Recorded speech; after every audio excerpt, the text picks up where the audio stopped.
What's up, y'all? It's your girl, Miss Fluid, and this is week 9 of The Artist's Way. This week we explored the recovering a sense of compassion, and one of the things that stood out to me this week was making sure that the way that we're looking at creativity is from a place of play and not like seriousness. Like, I need to be disciplined, and acknowledging that when we are too serious about our creativity, sometimes it can kill our creativity and crush that. So one of the things in the readings that stuck out to me was to look at it as a play date with our inner child, and that it is a joy and not duty that makes that lasting bond. And it goes on to say, true, our artists may rise at dawn to greet the typewriter or easel in the morning stillness, but this event has more to do with the child's love of secret adventure than with ironclad's discipline. What other people may view as discipline is actually a play date that we make with our artist child. I'll meet you at 6 a.m. and we'll goof around with that sculpt painting or whatever. And I kind of approach my art in the way where I let it come to me and I just embrace it when it does come. And lately, since I've been back in the States, I have been getting up super early, just from the time difference and everything. I've been getting up at like 3 or 4 a.m. and doing my morning pages and sitting with a lot of emotions. I've been sitting with a lot of emotions recently. And we also explored our creative U-turns. So these are like times where we started something and then we didn't finish them out of some sort of fear or something like that. So I wrote down, there's an exercise in here where it's called blasting through blocks. And so we list our resentments, our anger, we list our fears, and really sit with what has blocked us, may have blocked us, even if we don't know that we necessarily are blocked. Like, what are some fears? We all have some, what are some things that we resent, some angers. Even if we are happy, I'm, pretty much happy with my life, and there still are things. So I had to sit with those things and really look at what has been keeping me from completing this album and from releasing my screenplay, and looking for people who may want to invest in my screenplay and actually make it a reality. And it's interesting because it's so much. It's so much. I was about to not be transparent, and I'm here to be transparent. My emotions have been all over the place, so if I start crying, that shit is what it is, because that's how I'm feeling right now. And that's how I've been feeling since I got back to the States, because it's hard for me to come back.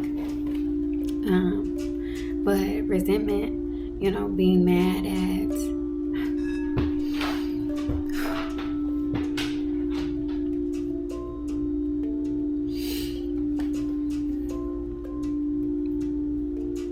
what really made me want to stop doing music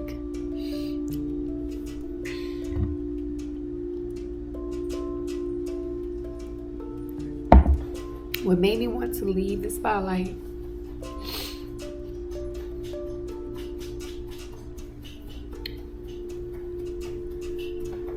was all of the weird sexual perverted energies. And in particular, I was in a competition to be on Hot 104.1, the local morning show here in St. Louis. And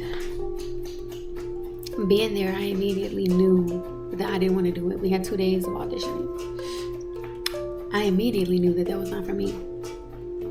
I wasn't able to talk about what I wanted to talk about. I had to deal with this man who couldn't accept that he was gay and was putting on this front like for Christians, and like he was the guy that said, I'm delivered. He was just so nasty and insecure, and it was just so much. And he put his hands on me. I was not protected. I was not safe in that space.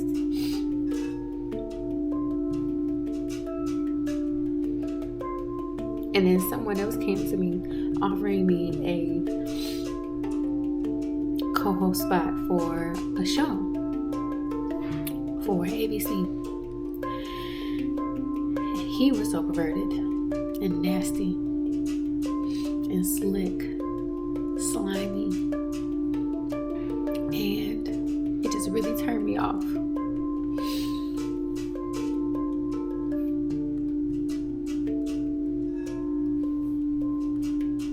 Not only did the guy, Andrew Caldwell, put his hands on me, but he also put his hands on my good sis that was on the show after me. And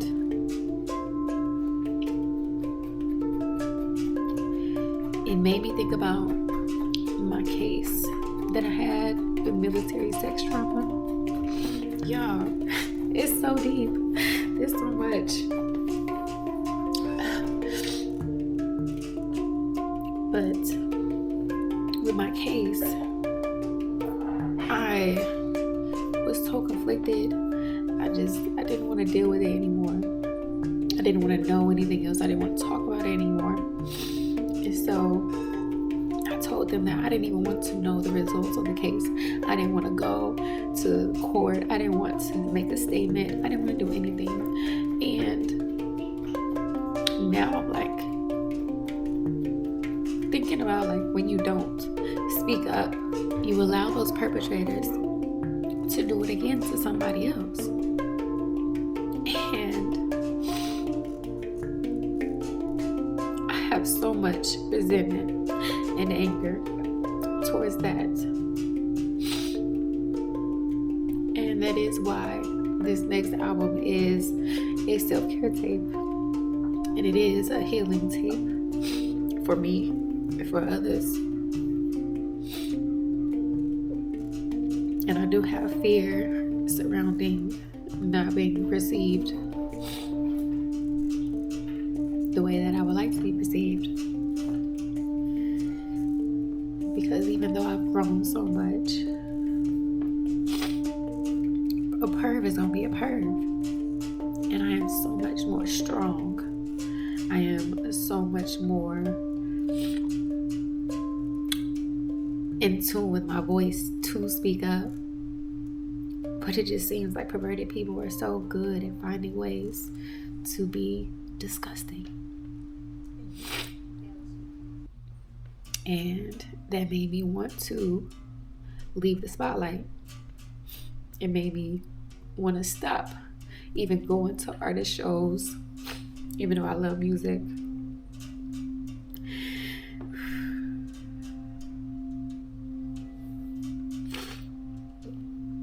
It just did a lot. And so I'm facing those things again. And I'm back in, and I just started back therapy. Well, I'm about to start back going to therapy to help myself really get past the traumas of the military sex trauma and just all of this perversion, because there's so much. And yes, I'm beautiful, and I do feel like that does bring more attention to me, more of that attention to me. But I do know that regardless of what you look like, a pervert is a pervert. And if they feel like they can get over, if they feel like they can get something, they will try. And a nasty person is just a nasty person, especially when they're not happy with themselves. And Andrew Caldwell is not happy with himself. And it was really disappointing to know that Shorty wasn't gonna do anything. He wouldn't protect me in that moment. When I listened to his music, when, you know, like, he portrays himself to be somebody who would.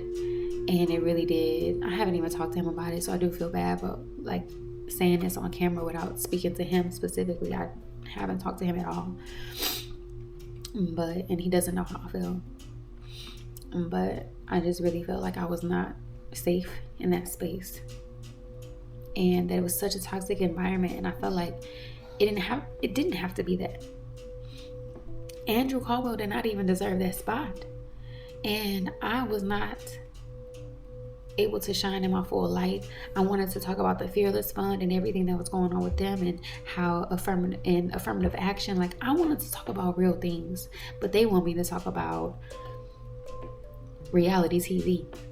So it just wasn't a good fit. And it made me feel like I just didn't even fit in the space at all. And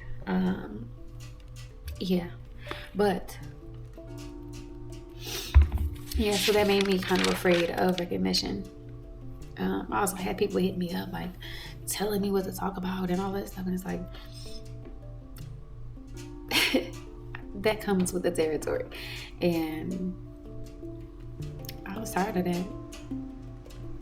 It made me want to run away. So yes. I didn't even think that I was gonna get that deep. But yes, and then the last question was, what do you have to gain from not fulfilling your artist goals and not honoring your artist? And really just more resentment is all I could come up with. And that if I don't finish this project, I have to constantly feel that resentment anytime people ask me, are you still doing music? What's going on with your music? And I would feel like I was abandoning my dream. I love making music. And NDRE got me through so much. And I know with my life experience, I can also be able to put that in my music and help other people through so much in a way that only I can. With music, with frequency, I hold a certain frequency that nobody else has. So I can't deny this gift. I can't deny what I'm supposed to be doing. And so I have to continue. I have to do it. So specifically to the task and the check-in, there were a few days that I did not even write one page. And there were a lot of times where I only wrote one page. And so,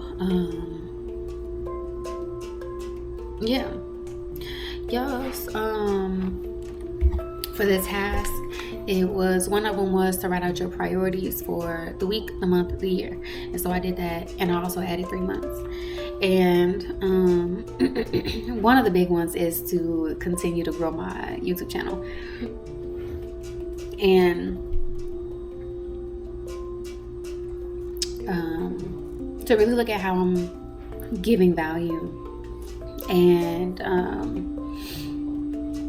I feel like I'm doing that. I'm really stepping into my power by hosting this yoga retreat, by honoring myself and doing this album. I'm waiting to hear back from the RSC grant. That was another one of my resentments because I didn't get it last year. And I feel like I did such a good job on the grant. And I did a good job this year too. So, and I had help this year. So I'm hoping that this year, I feel like I'm getting it this year, especially because last year was just my first time ever applying, and I'm ready. Maybe I wasn't ready last year, but now universe is like, okay, here are the songs. Here is the order. Here's the structure. This is how many songs you need to have on the album. So like, I'm so much more clear on what it needs to be and my space in this healing space. And so now is the time for me to receive this grant. And I'll find out this month. So I'm excited about that. And then the other one was to read my pages. I'm still going through my pages because 3 pages a day for 12 weeks. And I've been doing this a lot more than 12 weeks. That's a lot. So I just kind of been flipping through some of the pages, and I know that there is pure gold in these pages. So I do want to go through and look, especially because I gotta find where I put my first notebook. This is my second notebook, and I know that I'm going to see a difference between the first notebook and this second notebook. So still kind of working through the task because I still want to do that. But I'm ready to move on to week 10. So I'm moving on. I'm ready to read it. I'm ready to get it done. So, yes.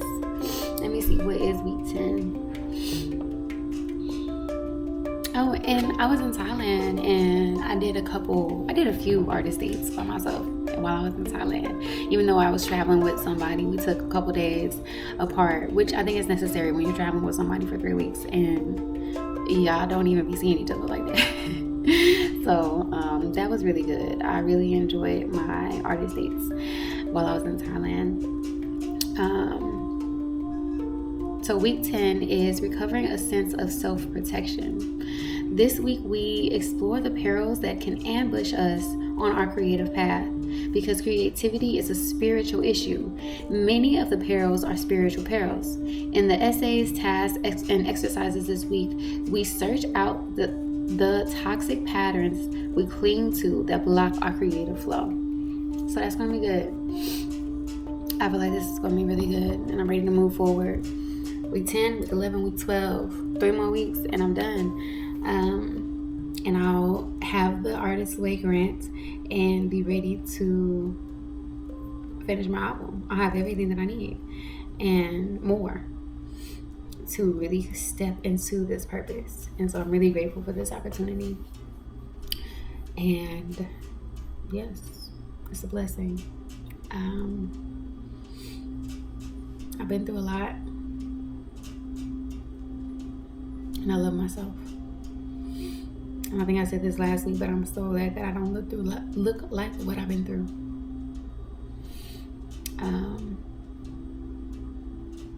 And I'm grateful that I'm facing everything so that I can move forward in my whole self. I've been merging my worlds together to be a full representative of myself, completely and fully in every aspect. And it's been a journey. It's been beautiful. It's been rough. It's been crazy. But it's all going to be worth it in the end. So I'm grateful. All right, y'all. I'll see you next week. Peace.